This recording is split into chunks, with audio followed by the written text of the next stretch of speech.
በእምነትህ ላይ ይህን ጨምር።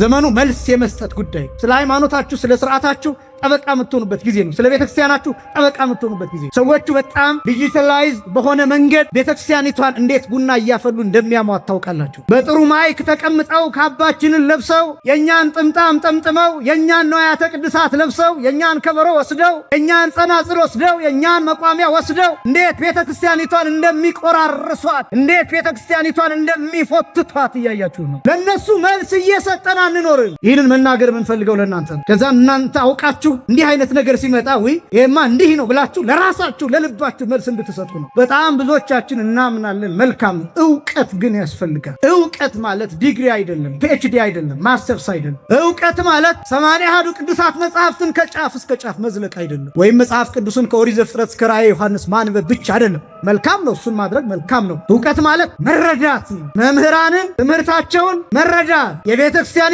መልእክት መረዳት፣ የቤተክርስቲያኒቷን ሃይማኖት መረዳት። ብዙዎቹ የወጡት መጽናት ያቃታቸው በዚህ ምክንያት ነው። ጾሙ ሰለቻቸው፣ ቅዳሴው ሰለቻቸው፣ የቤተክርስቲያኒቱ አገልግሎት አስጨነቃቸው። ከዚያስ ትተው ወጡና ቤተክርስቲያኒቷ እኮ እንዲህ ናት፣ ወንጌል አትሰብክም የሚል ሐሜት ያሰማሉ። እነሱ ግን ሰልችተው ነው የወጡ። ሰልችተው መጽናት አቅቷቸው የቀዳም ሥዑር 12 ሰዓት ቢታረድ ችግር አለው የለውም የሚል ጥያቄ ይመጣል። እንቁረብ የሚል ጥያቄ ይመጣል። መቼ እንቁረብ?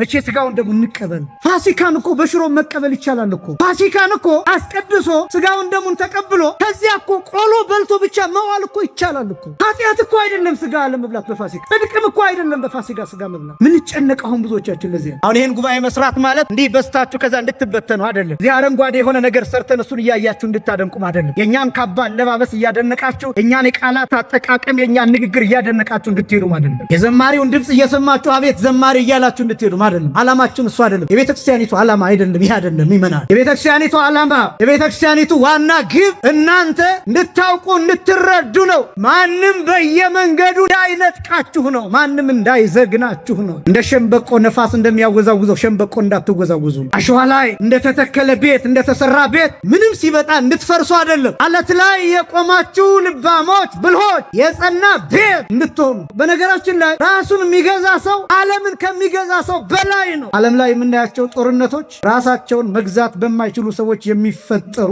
ነጠብጣቦች በጣም ብዙ ሲሆኑ የዓለም ጦርነት ይሆናል። የኛ ሊቃውንት እንዲህ ይላል፣ በአንድ ሰው ውስጥ ክፉ ሐሳብና በጎ ሐሳብ የሚባሉ አሉ። ይሄ ክፉ ሐሳብና በጎ ሐሳብ ሁለቱ ይከራከራሉ። ክፉ ሐሳብ ካሸነፈ ከሰውየው ይወጣና ወደ ጓደኛው ይደርሳል። ከዚያስ ሁለቱ ይመካከሩበትና ወደ ሶስተኛው ሰው ይደርሳል። ከዚያስ የግሩፕ ይሆን፣ ከዛስ የሀገር ይሆን፣ ከዛስ የዓለም ይሆን። ሕፃናት ይሞታል፣ ሰው ያል።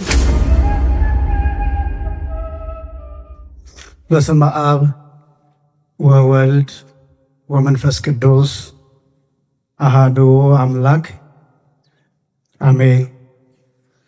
ስብሐት ለእግዚአብሔር ኪያነ ዘፈጠረ ከመ ናምልኮ፣ እንሰግድለት ዘንድ እናመልከው ዘንድ እንገዛለት ዘንድ እናመሰግነው ዘንድ የፈጠረን አምላካችን እግዚአብሔር የባህሪ ምስጋና ለእርሱ ይሁን። ስብሐት ለማርያም እመ አምላክ እግዝእትነ ወመድኃኒትነ፣ መድኃኒታችን መመኪያችን ለምትሆን ለእናታችን ለንጽሕት ቅድስት ድንግል ማርያምም የጸጋ ምስጋና ለእርሷ ይሁን። ስብሐት ለመስቀለ ክርስቶስ ዕፀ መድኃኒት ኃይልነ ወፀወንነ፣ ኃይላችን አምባችን መጠጊያችን ጋሻችን ለሚሆን በቀራንዮ ለተተከለ መድኃኒት ለሚባል ለክርስቶስ መስቀልም የጸጋ ምስጋና ለእርሱ ይሁን። ክቡር አባታችን መልአከ ፀሐይ መምህር ቀሲስ በቀለ ተሰማ የካቴድራላችን ዋና አስተዳዳሪ፣ ክቡር መጋቤ ሃይማኖት መምህር ምስጋናው የካቴድራላችን ዋና ጸሐፊ፣ ክቡራን የካቴድራላችን አገልጋዮች፣ ልዩ ልዩ የቢሮ ሰራተኞች፣ እንዲሁም የውስጥ አገልጋዮች፣ መምህራነ ወንጌል፣ ሰባክያነ ወንጌል፣ ሊቃውንተ ቤተክርስቲያን ያሬዳውያን፣ ክቡራን አባቶች መነኮሳትና ቀሳውስት፣ ክቡራን ወንድሞች ዲያቆናት፣ ክቡራን ዘማሪያን፣ ክቡራን የእግዚአብሔር ልጆች አባቶች፣ እናቶች፣ ወንድሞችና እህቶች እንዲሁም ሕፃናት ሁላችሁም በኃያሉ በልዑል እግዚአብሔር ስም እንደምን ዋላችሁ? እንደምን አመሻችሁ?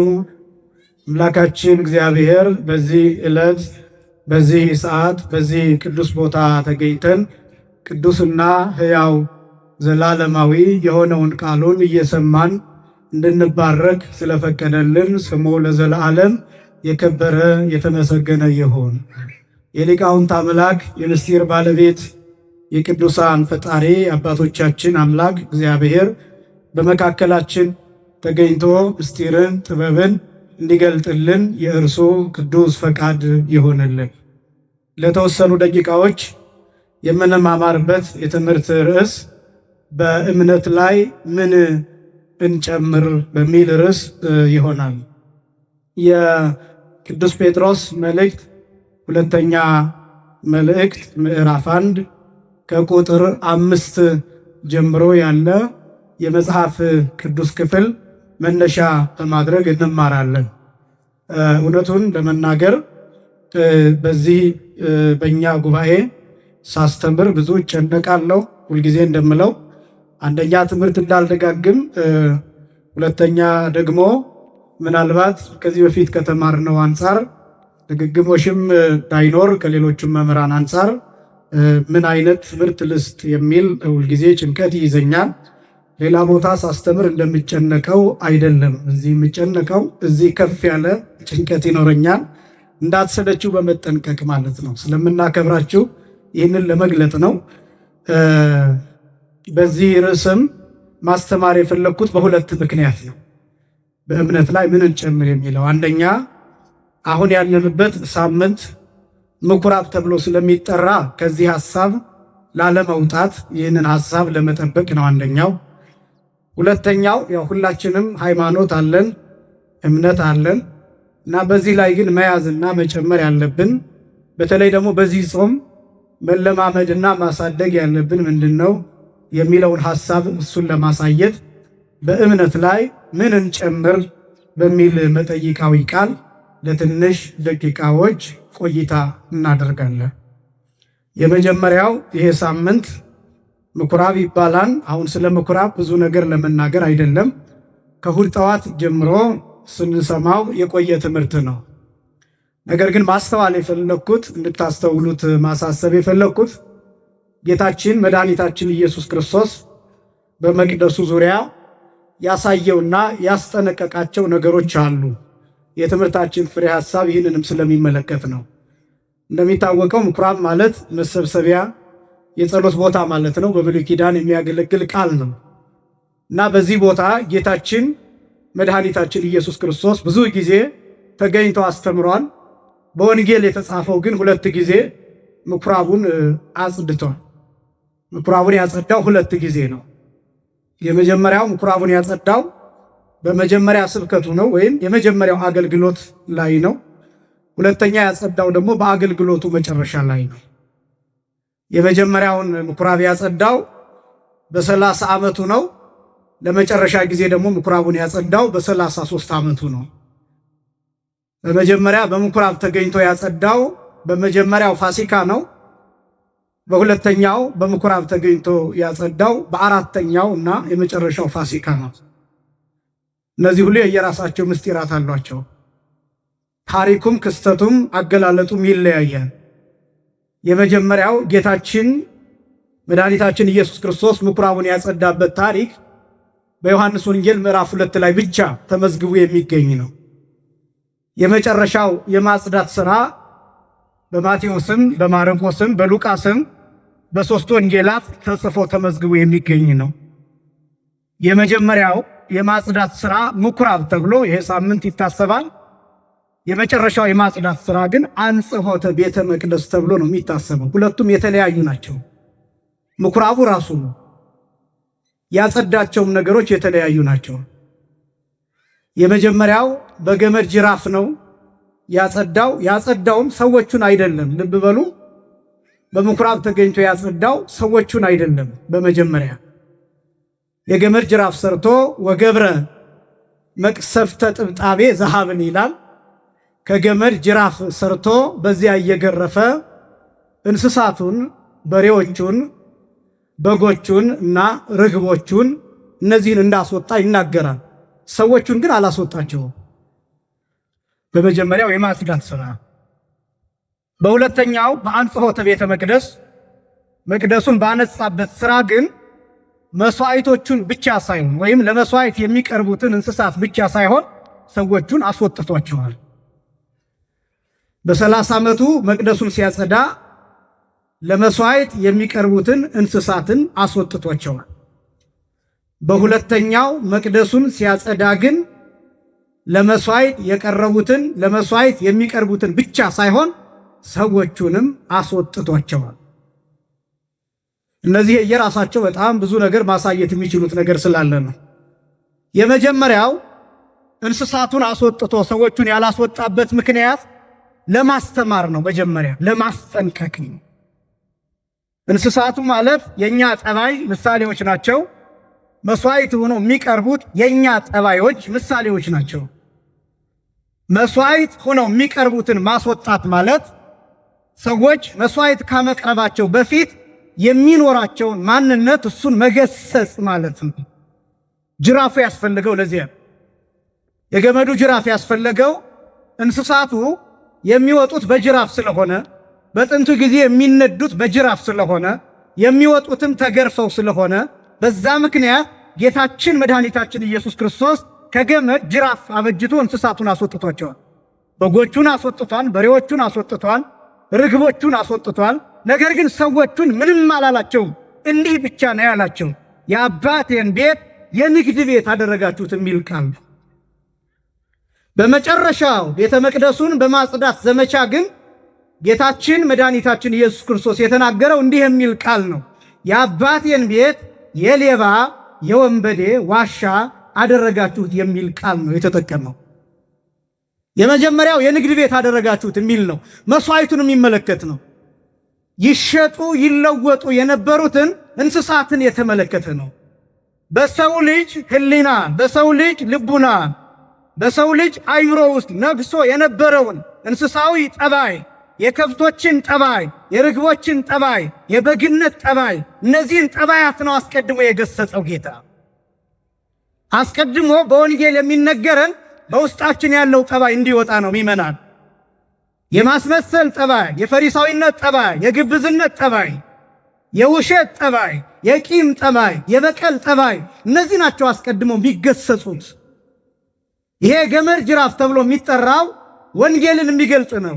የእግዚአብሔርን ቃል የሚገልጥ ነው። የቤተክርስቲያንን ስርዓት የሚገልጥ ነው። የካህናትን ስልጣን የሚገልጥ ነው። የቤተክርስቲያንን ስልጣን የሚገልጥ ነው። ትእዛዝን የሚገልጥ ነው።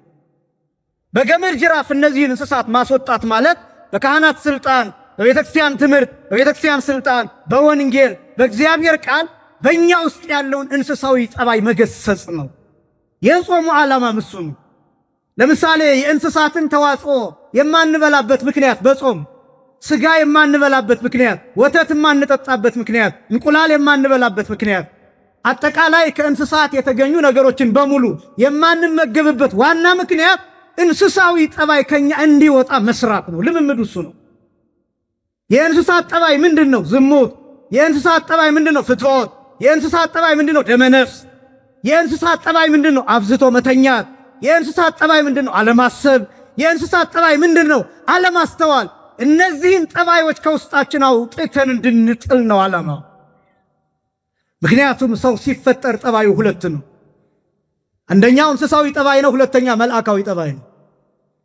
እንስሳዊ ጠባይ ተብሎ የሚጠራው መብላት፣ መጠጣት፣ መተኛት፣ መነሳት፣ መራባት፣ እነዚህ ነገሮች እንስሳዊ ጠባዮች ናቸው። እነዚህ በሰው ልጅ ላይ በስተው ሲታዩ ሰው ከእግዚአብሔር ይለያል። እነዚህን ከሰው ውስጥ ለመቀነስና ወደ መልአካዊ ጠባይ ከፍ ለማድረግ እንስሳዊ ጠባያችን ከውስጣችን እንዲቀዘቅዝ ይደረጋል። የጾም ዓላማ እሱ ነው። የመራብ ዓላማ እሱ ነው። የጸሎት ዓላማ፣ የስግደት ዓላማ፣ የምስጋና ዓላማ፣ ማህሌት የመቆም ሰዓታት የመቆም ቃለ እግዚአብሔርን አብዝቶ የመናገር ጉባኤ የመስራት ዓላማ እነዚህን የማድረግ ነው። ጌታ የገሰጸው እነዚህ። ነገር ግን እነዚህ ነገሮች ተገስጸው ከውስጣችን የማይወጡ ከሆነ መጨረሻ ላይ እኛ እንወገዳለን። ጌታ ያደረገው ይህንን በ30 ዓመቱ ገና አገልግሎት እንደጀመረ ወደ ትልቁ መቅደስ፣ ወደ ኢየሩሳሌም መቅደስ፣ ወደ ትልቁ ምኩራብ ለመጀመሪያ ጊዜ አገልግሎት እንደጀመረ ከቃና ዘገሊላ በኋላ ያደረገው ለመስዋዕት የቀረቡትን ከብቶች እነሱን ማስወገድ ነው። የመጀመሪያው 3 ዓመት ጠበቃቸው። በ30 ዓመቱ አጸዳ፣ ምልክት አድርጎ ሰጣቸው። የንግድ ቤት አታድርጉት አላቸው። አትሽጡ በዚህ ቦታ አላቸው። አትለውጡ በዚህ ቦታ አላቸው። አትዋሹ በዚህ ቦታ አላቸው። ማስጠንቀቂያ ሰጣቸው። 3 ዓመት ሙሉ ግን አልሰሙትም። በ3ኛው ዓመት ግን እነሱን እየገፈተረ አስወጣቸው። ሰዎቹ ተገፍትሮ መውጣት አለ። አልሰማ ካልን አልታዘዝ ካልን ተገፍትሮ መውጣት አለ። በሞት ተገፍትሮ መውጣት፣ በበሽታ ተገፍትሮ መውጣት፣ በጦርነት ተገፍትሮ መውጣት፣ በረሃብ ተገፍትሮ መውጣት፣ በልዩ ልዩ መቅሰፍት ተገፍትሮ መውጣት አለ። አልሰማ ካልን ይመናል። ስርዓት ማንጠብቅ ከሆነ፣ ትእዛዝ ማንጠብቅ ከሆነ፣ እንደ ሕጉ ማንሄድ ከሆነ፣ ማንሰማ ከሆነ፣ እምቢ ምንል ከሆነ ተገፍትሮ መውጣት አለ ከመቅደሱ። ደግሞም ተገፍትረን የወጣንባቸውን ጊዜ አይተናል። ወደ መቅደሱ እንዳንገባ መቅደሱ የተዘጋንበትን ዘመን አይተናል።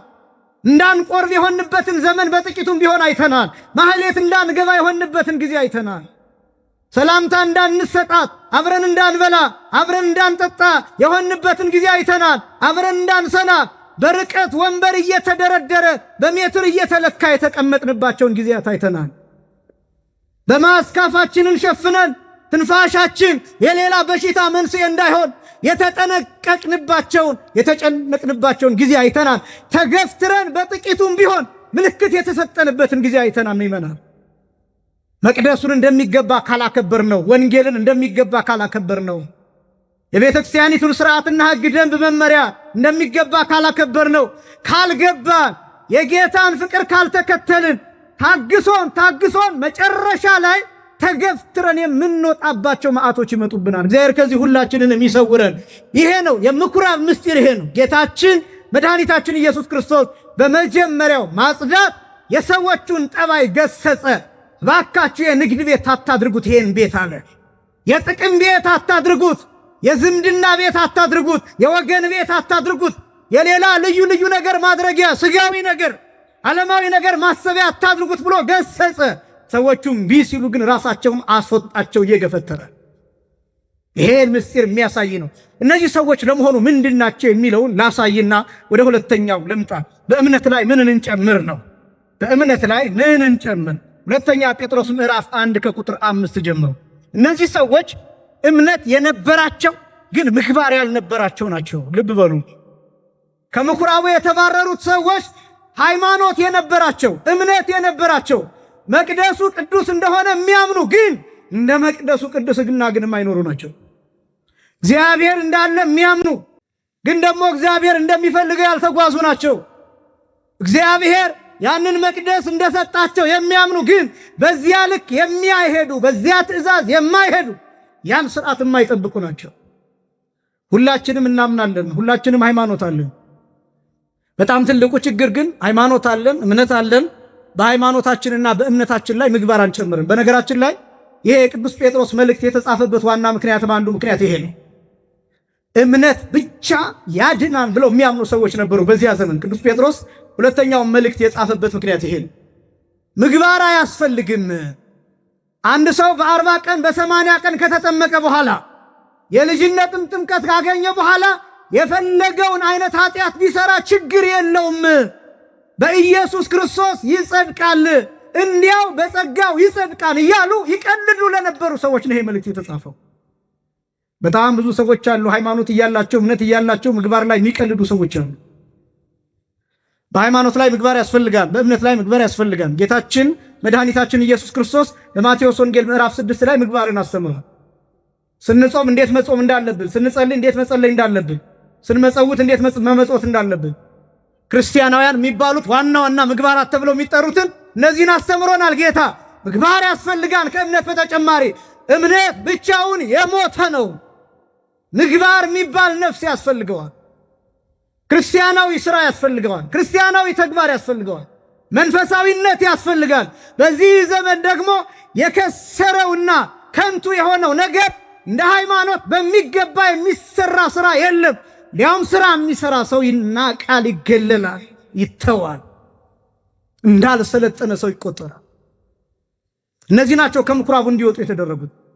የሌባ የወንበዴ ዋሻ ያደረጋችሁት ማለት ሰውነታችሁ መቅደሱን ማንነታችሁ መቅደሱን፣ ክርስትና መቅደስን፣ ይሄን የሌብነት ዋሻ፣ የወንበዴነት ዋሻ፣ የግብዝነት ዋሻ፣ የዝሙት ዋሻ፣ የስርቆት ዋሻ፣ የበቀል ዋሻ አደረጋችሁት ማለት ነው።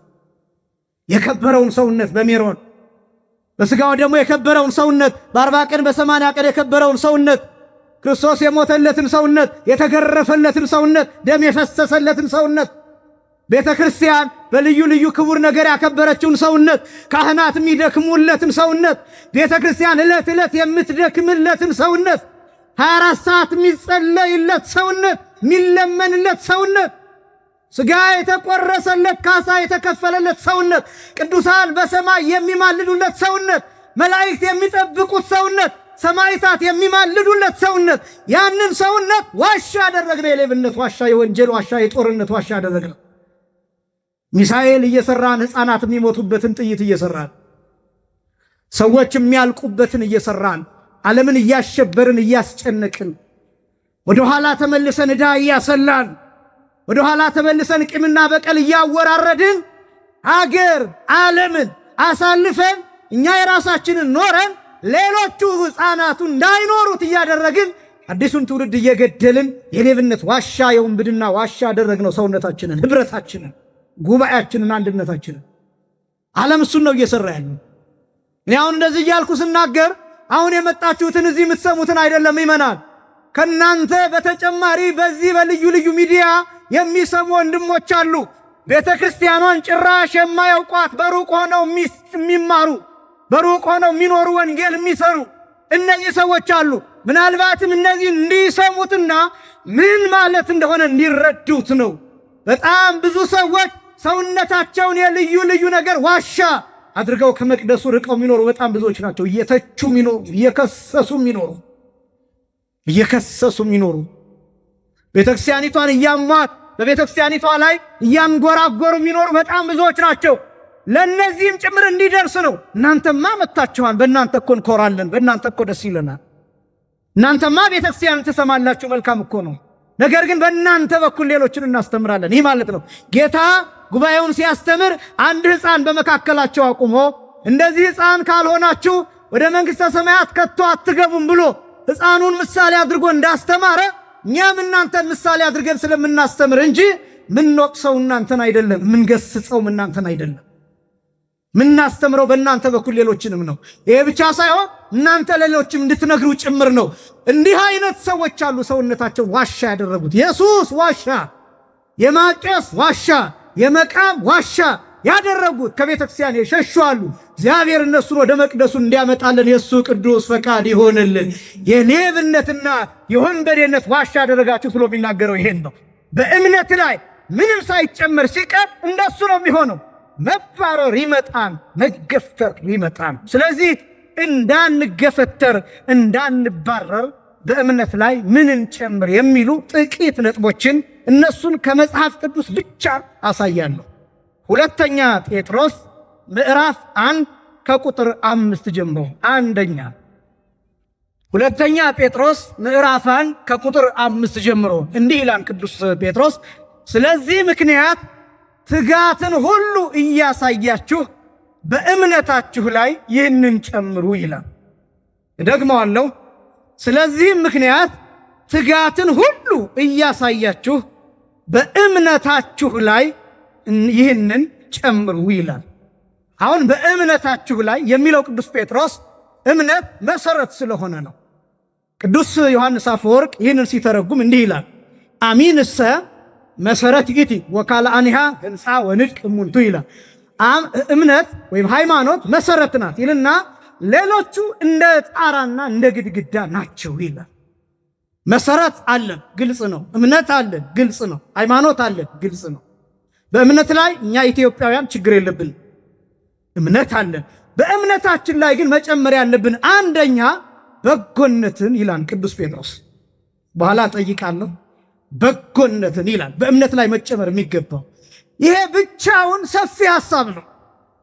በጎነት የሚባለው ጥሩ አይነት አመለካከት፣ መልካም አመለካከት፣ ጥሩ አስተሳሰብ፣ በጎ አስተሳሰብ፣ ጥሩ ስራ፣ በጎ ስራ እነዚህን የሚያሳይ ነው። በጎነት ዓለም ላይ የጠፋው ማለት ነው።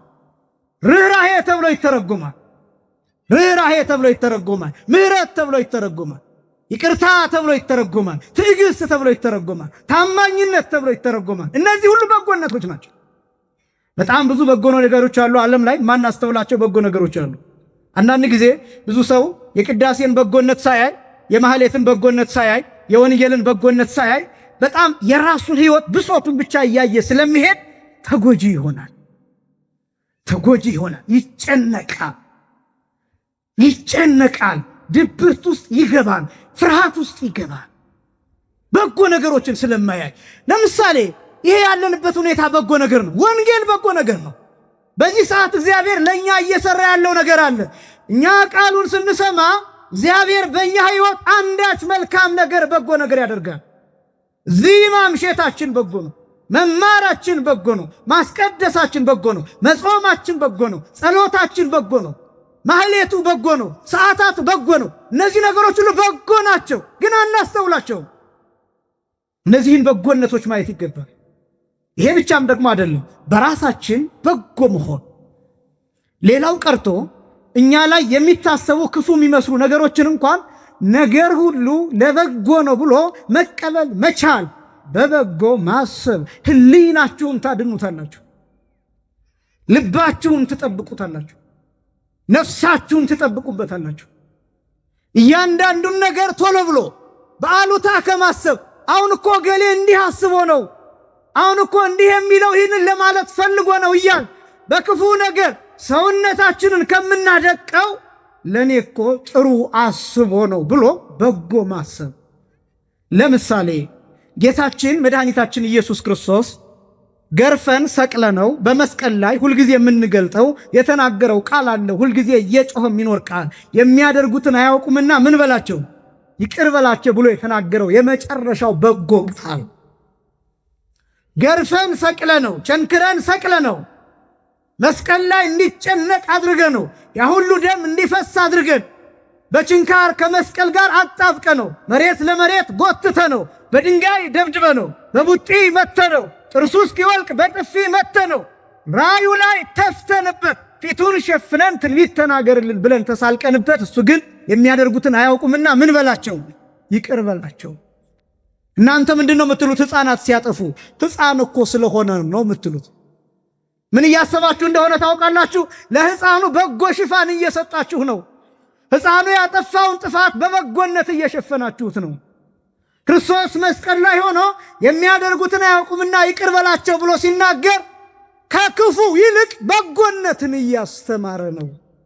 እንዴት ገርፈኸው የሚያደርገውን አያውቁምና ይቅር በለው እንዴት ይባላል? ገለኸው እንዴት እንደዛ ይባላል? በዚያ ልክ አሰቃይተነው እንዴት እንደዚህ ይባላል? በጎነት ማለት ይሄ ነው። የመጀመሪያው በእምነት ላይ በጎነትን መጨመር ይገባል። በጎ መሆንን ማስቀመጥ ይገባል። በእምነት ላይ የሚጨመረው ቅዱስ ጴጥሮስ የተናገረው አንደኛ። ሁለተኛ በበጎነት ላይ ዕውቀትን ጨምሩ ይላል። በእምነት ላይ የመጀመሪያ በጎነትን፣ ከበጎነት ቀጥሎ ደግሞ በእምነት ላይ ዕውቀትን መጨመር ይላል። በጣም ደግሞ ይሄ ወሳኝ ነጥብ። ዕውቀትን መጨመር በእምነት ላይ ማመን ብቻ አይደለም። ይመናል። በደንብ ስሙኝ። እኔ አንዱ እንድናገር የፈለግኩትም ይሄ ነጥብ ነው።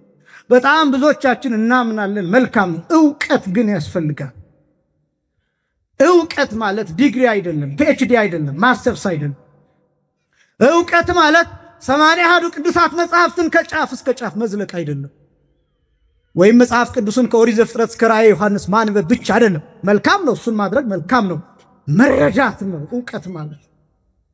ዕውቀት ማለት መረዳት ነው። መምህራንን ትምህርታቸውን መረዳት፣ የቤተ ክርስቲያኒቷን መልእክት መረዳት፣ የቤተ ክርስቲያኒቷን ሃይማኖት መረዳት፣ የቤተ ክርስቲያኒቷን ቀኖና መረዳት፣ መስማት። የዚህ ጉባኤ ዋና ዓላማ ይሄ ዝግጅት አይደለም፣ ሴሪሞኒ አይደለም። አሁን ይሄን ጉባኤ መስራት ማለት እንዲህ በስታችሁ ከዛ እንድትበተኑ አይደለም። እዚህ አረንጓዴ የሆነ ነገር ሰርተን እሱን እያያችሁ እንድታደንቁም አይደለም። የእኛን ካባ አለባበስ እያደነቃችሁ፣ የእኛን የቃላት አጠቃቀም፣ የእኛን ንግግር እያደነቃችሁ እንድትሄዱም አይደለም። የዘማሪውን ድምፅ እየሰማችሁ አቤት ዘማሪ እያላችሁ እንድትሄዱም አይደለም። ዓላማችን እሱ አይደለም። የቤተ ክርስቲያኒቱ ዓላማ አይደለም። ይህ አይደለም ይመናል። የቤተ ክርስቲያኒቱ ዓላማ፣ የቤተ ክርስቲያኒቱ ዋና ግብ እናንተ እንድታውቁ እንድትረዱ ነው። ማንም በየመንገዱ እንዳይነጥቃችሁ ነው። ማንም እንዳይዘግናችሁ ነው። እንደ ሸምበቆ ነፋስ እንደሚያወዛውዘው ሸምበቆ እንዳትወዛውዙ። አሸዋ ላይ እንደተተከለ ቤት እንደተሰራ ቤት ምንም ሲመጣ እንድትፈርሱ አይደለም። አለት ላይ የቆማችሁ ልባሞች ብልሆች የጸና ቤት እንድትሆኑ ዕውቀት ያስፈልጋል። ዘመኑ የዕውቀት ዘመን ነው። ዘመኑ ዲጂታል ነው። ዘመኑ ቨርቹዋል ነው። ዘመኑ የቴክኖሎጂ ዘመን፣ ዘመኑ የማወቅና የመረዳት ዘመን። ዘመኑ የዱላ አይደለም። ዘመኑ የቦክስ አይደለም። ዘመኑ የቡጢ አይደለም። ዘመኑ የክርክር ብቻ አይደለም። ዘመኑ መልስ የመስጠት ጉዳይ፣ ስለ ሃይማኖታችሁ ስለ ስርዓታችሁ ጠበቃ የምትሆኑበት ጊዜ ነው። ስለ ቤተክርስቲያናችሁ ጠበቃ የምትሆኑበት ጊዜ ነው። ሰዎቹ በጣም ዲጂታላይዝ በሆነ መንገድ ቤተክርስቲያኒቷን እንዴት ቡና እያፈሉ እንደሚያሟት ታውቃላችሁ።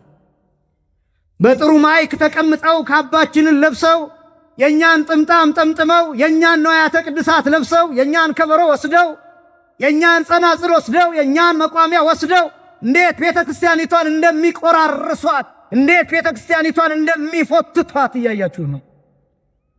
እነዚህ ሰዎች ቤተክርስቲያኒቷ ላይ እንዴት ጥላቻ እየፈጠሩ እንደሆነ እያያችሁ ነው። ይህን መመከት የሚቻለው ይህንን ማክሰር የሚቻለው ይህንን ከንቱ ማድረግ የሚቻለው በእውቀት ነው፣ በመረዳት ነው።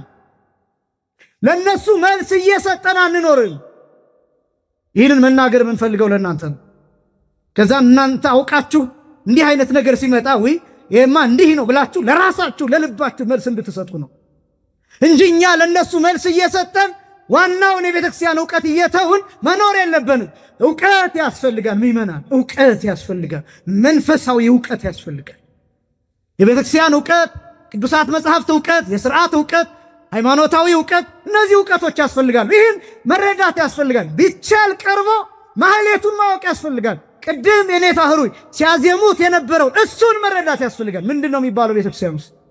እስኪ ጾመ ድጓውን በግዕዝ በአማርኛ አላሁን ድጓውን ተመልከቱት፣ አንብቡት በግዕዝ። የግድ ዜማውን ማወቅ አይጠበቅባችሁም። ቅዳሴውን 14ቱን ቅዳሴያት እስኪ ግዙና መጽሐፈ ቅዳሴ የሚለውን አንብቡት። ምን አይነት ዕውቀት፣ ምን አይነት ጥበብ፣ ምን አይነት አስደናቂ ዕውቀት እንዳለው ተመልከቱት። ሰዓታቱን አንብቡት። መቆም እንኳን ባትችሉ መጽሐፈ ሰዓታት የሚል ገዝታችሁ እስኪ አንብቡት። በግዕዝ አለ፣ በአማርኛ አለ፣ በምትፈልጉት ቋንቋ አንብቡት። የቤተክርስቲያኒቱን ዕውቀት እስኪ ጠለቅ ብላችሁ ስሙት። እስኪ እኛን ስሙ። ለትምክህት አይደለም። እኛን ስሙን ምላችሁ እኔን ማለት አይደለም። እስኪ የቤተክርስቲያንን መምህራን ስሙ። እስኪ የድጓ መምህሩን ወቁ። እስኪ የአቋቋም መምህሩን ወቁ፣ ስሙ። የቅዳሴ መምህሩን ወቁ። የቅኔ መምህሩን እስኪ ወቁ። የውጭውን ሰው ማድነቅ ብቻ አይደለም። እንግዳ ማድነቅ ብቻ አይደለም። አዲስ ፊት መፈለግ ብቻ አይደለም። የተዘጋጀ ጉባኤ መከተል ብቻ አይደለም። በዚህ እየወቀስኳችሁ አይደለም ይመናል። ዛሬ መምጣታችሁን እንደ መጥፎ እያየሁት አይደለም። የስቅለት ብቻ መምጣት አይደለም። ሁልጊዜ እላለሁ ይህንን ቤተክርስቲያኗን እስኪ ዕለት ዕለት እዩዋት። እስኪ ዕለት ዕለት እዩዋት። እስኪ ዕውቀት ናት ቤተክርስቲያኗ ራሱ። ዕውቀት ናት ቤተክርስቲያኗ። ጥበብ ናት ቤተክርስቲያኗ። ስለዚህ ዕውቀትን ጨምሩ። በእምነት ላይ ይሄ ዕውቀት ያስፈልጋል። የመጀመሪያው አንደኛ በጎነትን መጨመር ያስፈልጋል በእምነት ላይ። ሁለተኛ ዕውቀትን መጨመር ይፈልጋል። እደግመውና እጠይቃቸዋለሁ። በእምነት ላይ አንደኛ በጎነትን መጨመር፣ ሁለተኛ ዕውቀትን መጨመር። በእምነት ላይ አንደኛ ምንን መጨመር? በጎነትን። ሁለተኛ በእምነት ላይ ምንን መጨመር? ዕውቀትን መጨመር ያስፈልጋል። ሶስተኛ በእምነት ላይ ራስን መግዛት መጨመርን ይፈልጋል። ሶስተኛ በእምነት ላይ ይህንን ጨምሩ ነው ርዕሳችን። በእምነት ላይ ምንን ጨምር ነው ርዕሳችን። ቅዱስ ጴጥሮስ የሚለው በእምነት ላይ ይህንን ጨምሩ ነው የሚለው።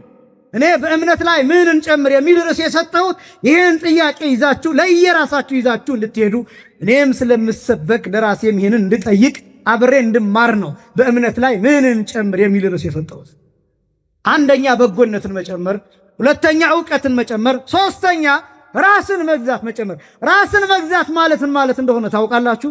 የአእምሮ የበላይነት ነው። ይሄ ራስን መግዛት የሚባለው ዴፊኒሽኑ የአእምሮ የበላይነት ማለት ነው። የስሜት የበላይነት አይደለም። የአእምሮ የበላይነት፣ የአንጎል የበላይነት። የስሜት የበላይነት ሲኖር ምንድነው የሚሆነው? የሚያዛችሁ ስሜታችሁ ይሆናል። ይሄ ጊዜያዊ የሆነው ስሜታችሁ። ለምሳሌ ቁጣ ሊኖር ይችላል፣ ብስጭት ሊኖር ይችላል። ተበሳጭታችሁ ተናዳችሁ ቃል ልትወረውሩ ትችላላችሁ።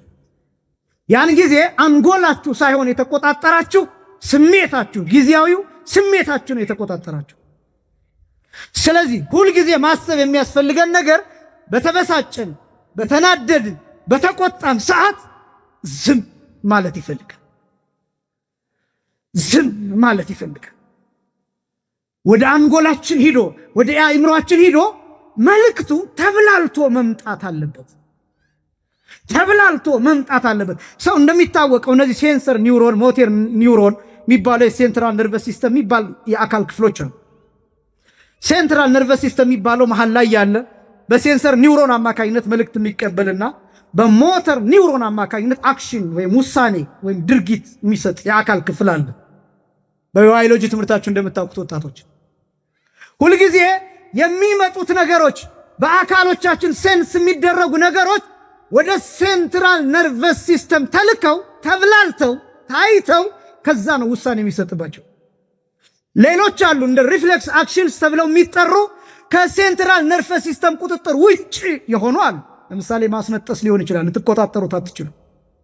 አንድ ሰው ለምሳሌ እጁን ምጣድ ውስጥ የጋለ ብረት ውስጥ ቢከት ቶሎ ሊያነሳ ይችላል። እሱ ሴንትራል ነርቨስ ሲስተም ላይደርስ ይችላል መልእክቱ አደገኛ ስለሆነ፣ ስለዚህ በፍጥነት እጁን ያነሳል። ቅጽበት የሆኑ ውሳኔዎች አሉ። እኔ እያልኩ ያለሁት ግን የህይወት ጉዳይ፣ ስለ ህይወት ጉዳይ፣ ስለ ማንኛውም ነገር ጉዳይ ወደ አእምሮአችን ተልኮ ተብላልቶ መምጣት አለበት። ስለዚህ አንድ ሰው ሲናደድ፣ ሲበሳጭ፣ ሲርበው ዝም ማለት አለበት። ትንሽ ሰከንዶችን ዝም ማለት አለበት፣ መልስ ከመስጠቱ አስቀድሞ። ክርስቲያን ይህን ነው የሚያደርገው። ራስን መግዛት ማለት ራስን ማወቅ ማለት፣ ራስን መረዳት ማለት ምንድን ነው የሚያታልለኝ? ምንድን ነው የሚጥለኝ? በምንድን ነው የምበሳጨው? በምንድን ነው የምወድቀው? ደካማ ጎኔ ምንድን ነው? የሚያታልለኝ ነገር ምንድን ነው? ይሄን ማወቅ፣ ራስን ማወቅ። በነገራችን ላይ ራሱን የሚገዛ ሰው ዓለምን ከሚገዛ ሰው በላይ ነው። ዓለም ላይ የምናያቸው ጦርነቶች ራሳቸውን መግዛት በማይችሉ ሰዎች የሚፈጠሩ ነጠብጣቦች በጣም ብዙ ሲሆኑ የዓለም ጦርነት ይሆናል። የእኛ ሊቃውንት እንዲህ ይላሉ፣ በአንድ ሰው ውስጥ ክፉ ሐሳብና በጎ ሐሳብ የሚባሉ አሉ። ይሄ ክፉ ሐሳብና በጎ ሐሳብ ሁለቱ ይከራከራሉ። ክፉ ሐሳብ ካሸነፈ ከሰውየው ይወጣና ወደ ጓደኛው ይደርሳል። ከዚያስ ሁለቱ ይመካከሩበትና ወደ ሶስተኛው ሰው ይደርሳል። ከዚያስ የግሩፕ ይሆናል። ከዛስ የአገር ይሆናል። ከዛስ የዓለም ይሆናል። ሕፃናት ይሞታል። ሰው ያልቃል። ሰው ያልቃል። ስለዚህ ሰው ራሱን መግዛት ሲችል በጎ ነገር ማፍለቅ ይችላል። ራስን መግዛት የሚባል ይሄ። በተለይ ደግሞ በዚህ ዘመን በጣም ብዙ ወጣት ራሱን መግዛት ስለማይችል የምንወድቅባቸው የኃጢአት አይነቶች ብዛታቸው፣ ራሳችንን ስለማንገዛ ስልቹዎች እንሆናለን።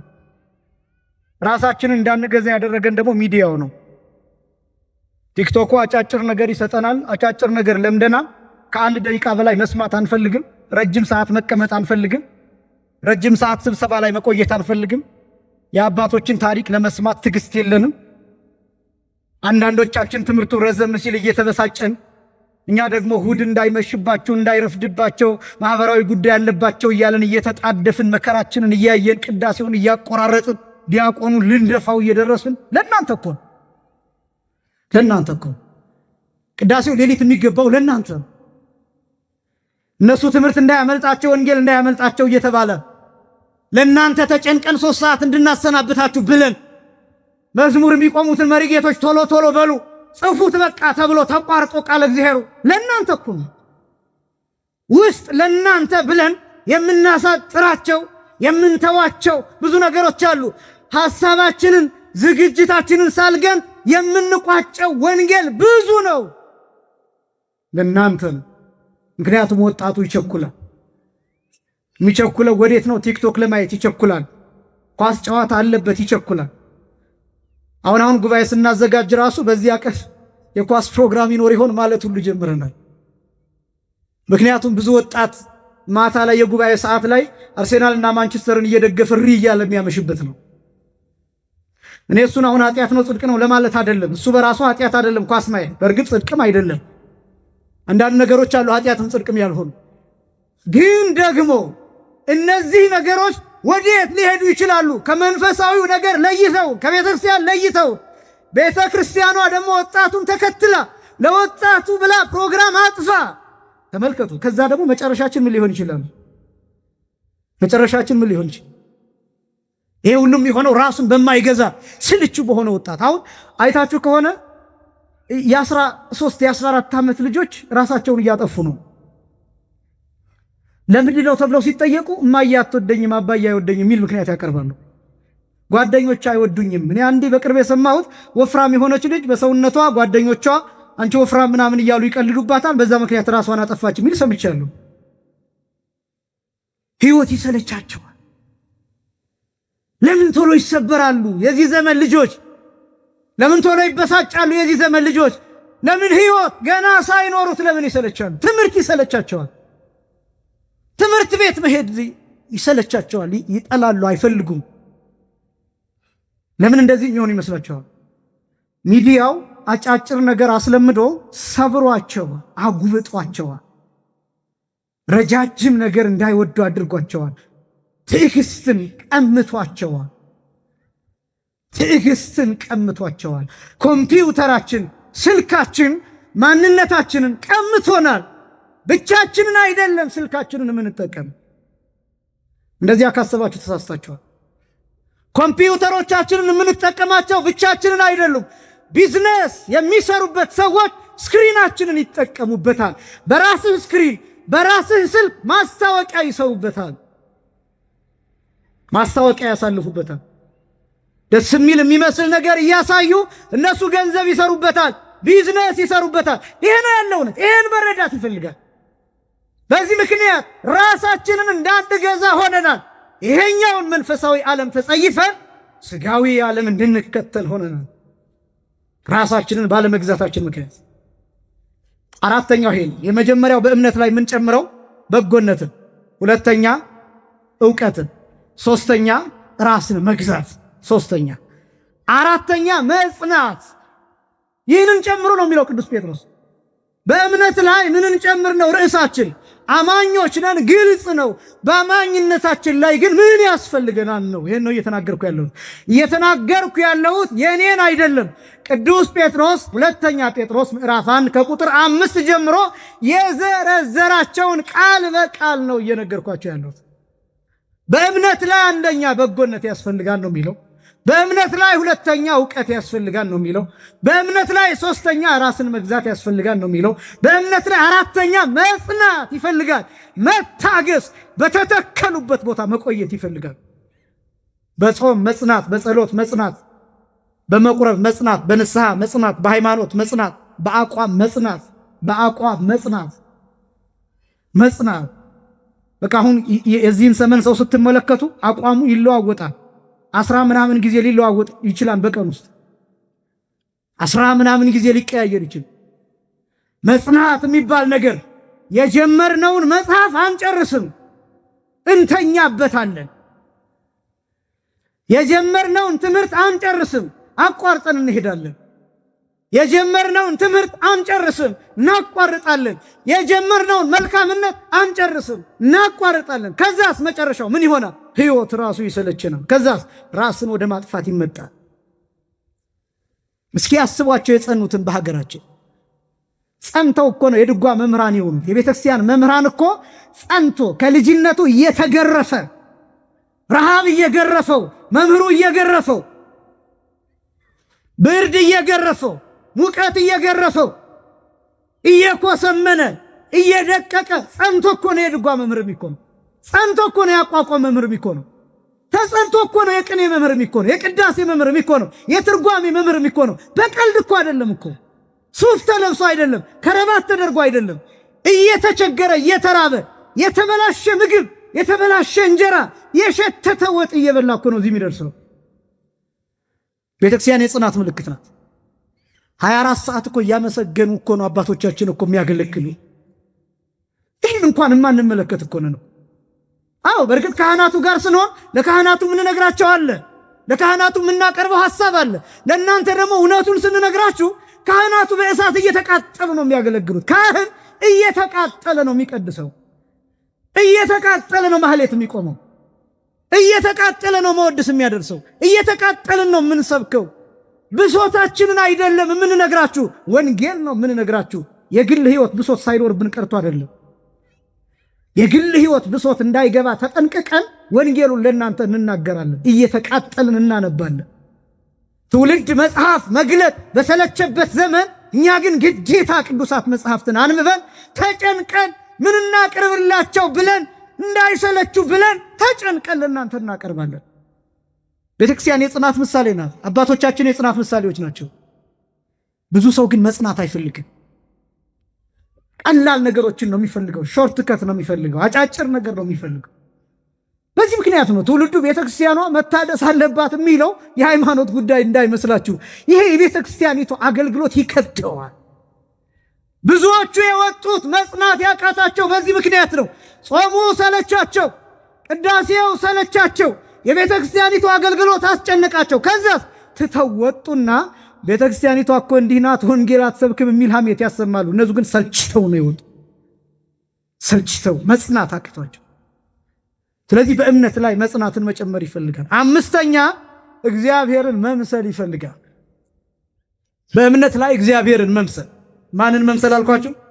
እግዚአብሔርን መምሰል መጨመር አለበት በእምነት ላይ። እምነት ብቻውን አያድንም። እምነት ብቻውን የሞተ ነው። እምነት ብቻውን በድን ነው። እምነት ብቻውን ነፍስ የለው። ምን ያስፈልገዋል? እምነት ምግባራት ያስፈልጉታል። አንደኛ በእምነት ላይ በጎነት መጨመር አለበት። ሁለተኛ በእምነት ላይ ዕውቀት መጨመር አለበት። ሶስተኛ በእምነት ላይ ራስን መግዛት መጨመር አለበት።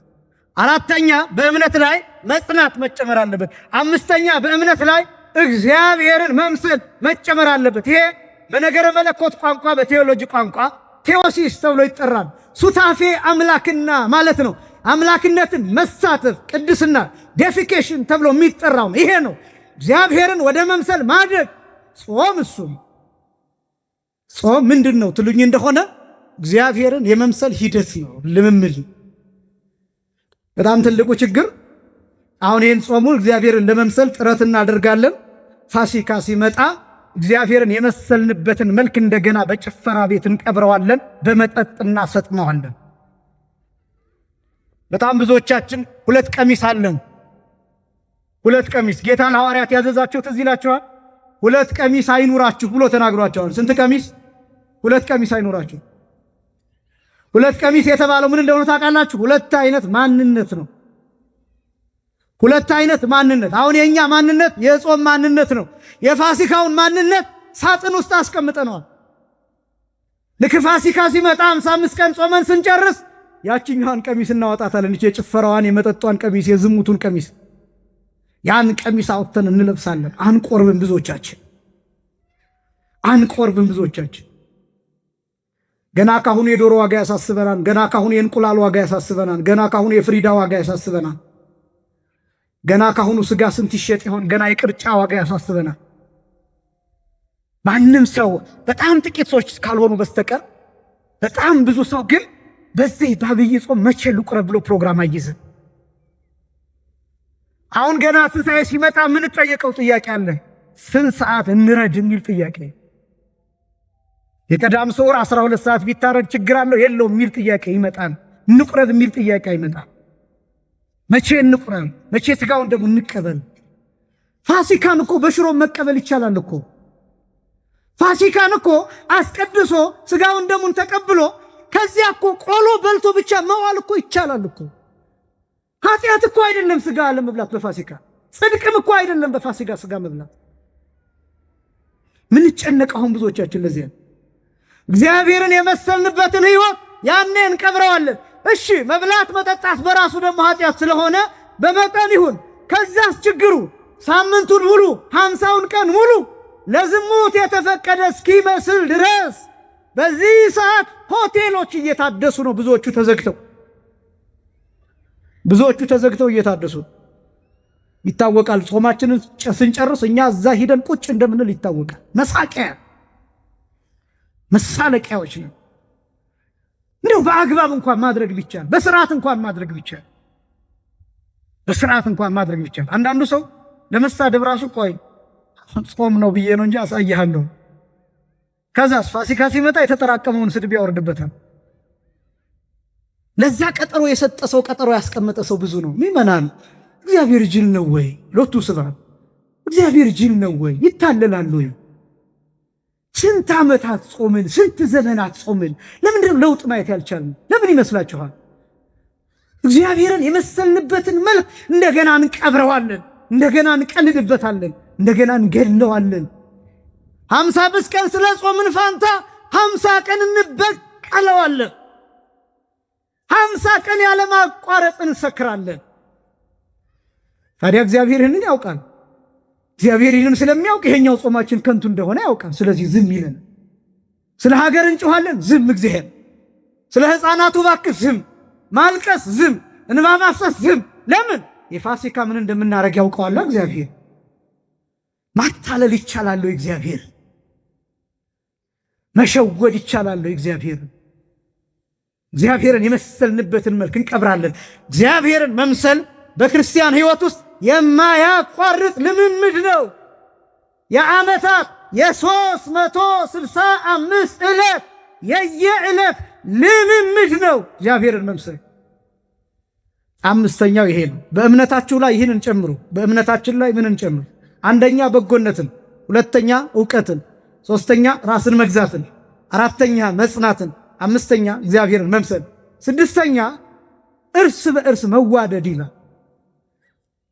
እርስ በእርስ መዋደድ ግዕዙ ተአህዎ ይለዋል። ይሄ እዚህ ዘመን ላይ የጠፋ ነው። በነገራችን ላይ ፍቅር መጨረሻ ላይ የማሳያችሁ ነው። እርስ በእርስ መዋደድ የሚለው ቃል ህብረትን የሚያሳይ ነው። አንድነትን የሚያሳይ ነው።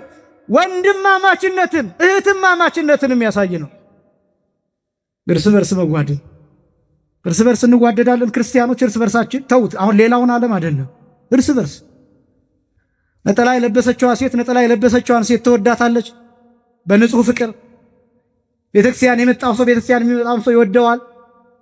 የማይገፋፋ የሚገፋፋ የለም፣ የሚጣላ የለም፣ የሚመቀኛኝ የለም፣ የሚቀናና የለም።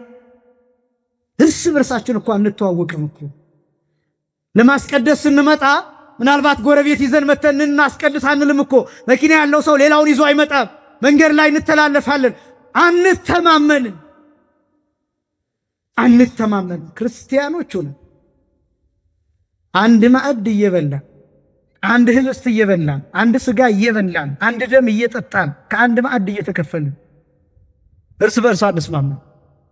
ቤተክርስቲያን ውስጥ ሆነን የጎሪጥ ምንተያያለን፣ ምንጣላ፣ በመቀመጫ ምንጣላ፣ በቦታ ምንጣላ፣ በመቋሚያ ምንጣላ። ምን አባሽ አንቺ ዛሬ መተሽ እኔ እኮ ጊዮርጊስን ከመጀመሪያው ጀምሮ የመሰረትኩት እኔ ነኝ፣ ድራሽሽ ይጥፋ ያሉ የሚያባርሩ ሰዎች እኮ አሉ። አንስማማም። አዲስ ሰው ሲመጣ አንቀበልም፣ አናስተናግድም። ሌሎቹን እኮ ብትመለከቷቸው እንዴት አዲስ ሰው ሲመጣ እንደሚንከባከቡ፣ ያ ሰው ከዛ በኋላ እንዴት እንዲመጣ ጥረት እንደሚያደርጉ እኛ የጎሪጥ ነው የማናየው። ይሄኛው ደግሞ ከየት የመጣ ነው እኮ የምንለው እኮ። ከየት አባቱ የመጣ ነው ይሄኛው ደግሞ እንዲህ እኮ ነው የምንለው። አንስማማም፣ አንተማመንም፣ በባልንጀርነት አንጸናም፣ በወንድማማችነት አንጸናም። እርስ በርሳችን እንፈላለጋለን፣ ለመጋደል እንፈላለጋለን። ለመጋደል ነፍስ ለመጠፋፋት እንፈላለጋለን። እንዲህ እየሆኑ መጽደቅ ይቻላል እንዴ? እንዲህ እየሆኑ የዘላለም ሕይወት መውረስ ይቻላል? እንዲህ እየሆኑ ወደ መንግሥተ ሰማያት መሄድ ይቻላል? እንዲህ እየሆኑ የሚጸልዩት ጸሎት ወደ ሰማይ መድረስ ይችላል? በእምነትህ ላይ ይህን ጨምር። እምነት አለኝ ሃይማኖት አለኝ የምትል አንተ የወንድማማችነትን መዋደድ፣ መተማመንን፣ ምስጢር መጠበቅ ደግሞ በዚህ ዘመን ያለው ችግር እንዲያው ምስጢር እኮ ድሮ እንኳን ምስጢር አለመጠበቅ ቢባል ቢበዛ ለሶስተኛ ሰው ቢወራ ነው። አሁን ግን ለዓለም ነው የሚወራው። ያን ምስጢር የሰማ ሰው ሪከርድ አርኮ አስቀምጦታል፣ በቪዲዮ ቀርጾ አስቀምጦታል፣ ጽፎ አስቀምጦታል፣ ፎቶ አንስቶ አስቀምጦታል። ከዛስ የሆነ ጊዜ ሲደርስ ያልናገርም ብዬ ነው እንጂ ይኸው ጉዱን ዘረግፈዋለሁ ብሎ በፌስቡክ እና በቲክቶክ ይዘረግፈዋል። ሚስት የባሏን ገመና፣ ባል የሚስትን ገመና፣ እጮኛሞች የነበሩ ሰዎች በዚያ ጊዜ የሰሩትን ኃጢአት አብረው የሰሩትን ኃጢአት ልክ ሲጣሉ ይዘረግፉታል። አለመተማመን፣ የሰውነት ልክ ማጣት፣ የሰውነትን ልክ ማውረድ። ሰው እኮ እንኳን አይደለም የወዳጁን ይቅርና መጽሐፍ ቅዱስ የሚለው ማንም ሰው ለስጉር የሚያደርገውን ነገር ብታይ አታውጣበት፣ አትናገርበት፣ ጠብቅለት ነው። እንደ ይችን ቤተክርስቲያን አታደንቋትም? የስንት ሰው ኃጢአት ተሸክማ ትኖራለች። አባቶቻችን ካህናት የስንቱን ኃጢአት ተሸክመው ይኖራሉ። የስንቱን ኃጢአት፣ የስንቱን በደል፣ የስንቱን ገመና ተሸክመው ይኖራሉ። ይሄ ይገባቸዋል? በየቀኑ በየሰዓቱ በአንድ ቀን ብቻ የብዙ ሰው ኃጢአት፣ ሚስት ለብቻዋ መታ የምትነግራቸውን ኃጢአት፣ ባል ለብቻው መጥቶ የሚነግራቸውን ኃጢአት፣ ወጣቱ ለብቻው የሰራውን ኃጢአት መጥቶ የሚነግራቸውን ኃጢአት እሱን ተሸክመው ብቻቸውን በር ዘግተው ያለቅሳሉ። ማራገፊያዎች፣ የኛ ኃጢአት፣ የኛ በደል፣ የኛ ምስጢር፣ የኛ ችግር፣ የኛ የተሰወረ ነገር ማራገፊያ ሆነው ያን ተሸክመው እንደገና ገብተው ያዝናሉ። ይቺ ቤተክርስቲያን የስንት ኃጢአት ተሸክማ ትኖራለች። ተመልከቷት ቤተክርስቲያኒቱ ወንድማማችነትን፣ ምስጢር መጠበቅን፣ እርስ በርስ መስማማትን እንዴት እንደምትሰብክ በእምነት ላይ ይህንን ጨምሩ። ስድስተኛ ሰባተኛና የመጨረሻው ፍቅርን ጨምሩ ይላል። መስማማት እርስ በርስ ነው። ይሄ ለህብረቱ የተነገረ ነው፣ ለክርስቲያኖስ ብቻ የተነገረ ነው። ፍቅር ግን የሚባለው ሁሉን መውደድ ነው። አስተካክሎ መውደድ፣ አማኙን፣ ሃይማኖት ያለውን የሌለውን፣ ኃጢአተኛውንም ጻድቁንም ሁሉንም አስተካክሎ መውደድ። በእምነታችሁ ላይ ይህንን ጨምሩ። እንዲህ ይላል ይቀጥልና፣ ስለዚህ ወንድሞች ሆይ ይላል እነዚህ ነገሮች ለእናንተ ሆነው ቢበዙ በጌታችን በኢየሱስ ክርስቶስ ዕውቀት ሥራ ፈቶችና ፍሬ ቢሶች እንዳትሆኑ ያደርጓችኋል ይላል። እደግመዋለሁ። እነዚህ ነገሮች ለእናንተ ሆነው ቢበዙ፣ እነዚህ ሰባቱ ነገሮች በእምነት ላይ የሚጨመሩት እነዚህ ሰባቱ ነገሮች፣ አንደኛ በጎነት፣ ሁለተኛ ዕውቀት፣ ሶስተኛ ራስን መግዛት፣ አራተኛ መጽናት፣ አምስተኛ እግዚአብሔርን መምሰል፣ ስድስተኛ መዋደድ ወይም እርስ በርስ መስማማት፣ ሰባተኛ ፍቅር። እነዚህ ሰባቱ ነገሮች ለእናንተ ሆነው ቢበዙ በጌታችን በኢየሱስ ክርስቶስ ዕውቀት ይላል። ልብ በሉ፣ እያጠቃልልኩኝ በጌታችን በኢየሱስ ክርስቶስ ዕውቀት ይላል። ግዕዙ ወእሙንቱ ያበጽሕክሙ ሀበ አእምሮተ እግዚእነ ኢየሱስ ክርስቶስ ይላል። እነዚህ ኢየሱስ ክርስቶስን ወደ ማወቅ ያደርሷችኋል ይላል፣ ከፍ ያደርጓችኋል ይላል። እነዚህ ከዚያስ ሥራ ፈቶች እንዳትሆኑ፣ ፍሬ ቢሶች እንዳትሆኑ ያደርጓችኋል ይላል። እነዚህ ሲኖሯችሁ ፍሬ ቢሶች አትሆኑ። እነዚህ ሲኖሩን ፍሬ ቢሶች አልሆኑ። እነዚህ ሲኖሩን ሥራ ፈቶች አልሆኑ። በዚህ ዘመን ሥራ ፈት ብዙ ነው። ሥራ ፈት የሆኑት በጣም ብዙዎቹ እነዚህ ስለሌላቸው ነው። ፍሬ ቢሶች የሚሆኑትም እነዚህ ስለሌሏቸው ነው። ይቀጥልና እነዚህ ነገሮች የሌሉት እውር ነው ይላል። እኔ አይደለሁም ያልኩት፣ ስድብ እንዳይመስላችሁ። ሁለተኛ ጴጥሮስ ምዕራፍ 1 ቁጥር 9 ላይ እነዚህ ነገሮች የሌሉት እውር ነው ይላል። ከዚያ ቀጥሎ እንዲህ ይላል፣ በቅርብም ያለውን ብቻ ያያል ይላል። የሚያየው የቅርቡን ብቻ ነው። የሚሄደውስ በጨለማ ነው፣ በድግዝግዝ እንደሚሄድ ነው። እነዚህ በእምነት ላይ የሚጨመሩ ነገሮች የሌሉት ሰው ፍሬ የለውም፣ ሥራ ፈት ነው፣ እግዚአብሔርን ወይም ክርስቶስን አያውቅም፣ እውር ነው። የሚያየው በቅርብ፣ ዘላለማዊ ሕይወት አይታየው፣ ዘላለማዊ ማንነት አይታየው፣ ክብር አይታየው፣ ንስሐ አይታየው፣ ሥጋው ደግሞ አይታየው፣ ክርስቶስ አይታየው፣ መንፈሳዊነት አይታየው፣ ቤተክርስቲያን አትታየው፣ ወንጌል አይታየው። እና የተከበራችሁ ክርስቲያኖች በተለይ ደግሞ አሁን ባለንበት ጾም መለማመድ የሚገባን እነዚህ ሰባቱ ነገሮች በእኛ ውስጥ እንዲኖሩ በእምነታችን ላይ እንዲጨመሩ ማድረግ አለብን። ያለዚያ ግን ባዶዎች እንሆናለን። የጉባኤውም ዓላማ፣ የጾሙም ዓላማ፣ የቅዳሴውም ዓላማ፣ አጠቃላይ ዕለት ዕለት የሚነገረው የወንጌል ትምህርት ዓላማ እነዚህ ሰባቱ ነገሮች በውስጣችን እንዲኖሩ ነው። አምላካችን እግዚአብሔር በእምነታችን ላይ እነዚህን ጨምረን ፍሬ ቢስ ሳይሆን ስራ ፈት ሳይሆን ፍሬ ያለው በጎ ስራ ያለው ክርስቲያን ሆነን እንድንኖር አምላካችን እግዚአብሔር ይርዳል። የቅዱስ ጴጥሮስ በረከት አማላጅነት ከሁላችን ጋር ይሁን። ያስተማረን የመከረን የአባቶቻችን አምላክ እግዚአብሔር ክብር ምስጋና ለስሙ ይሁን። ወስብሐት ለእግዚአብሔር።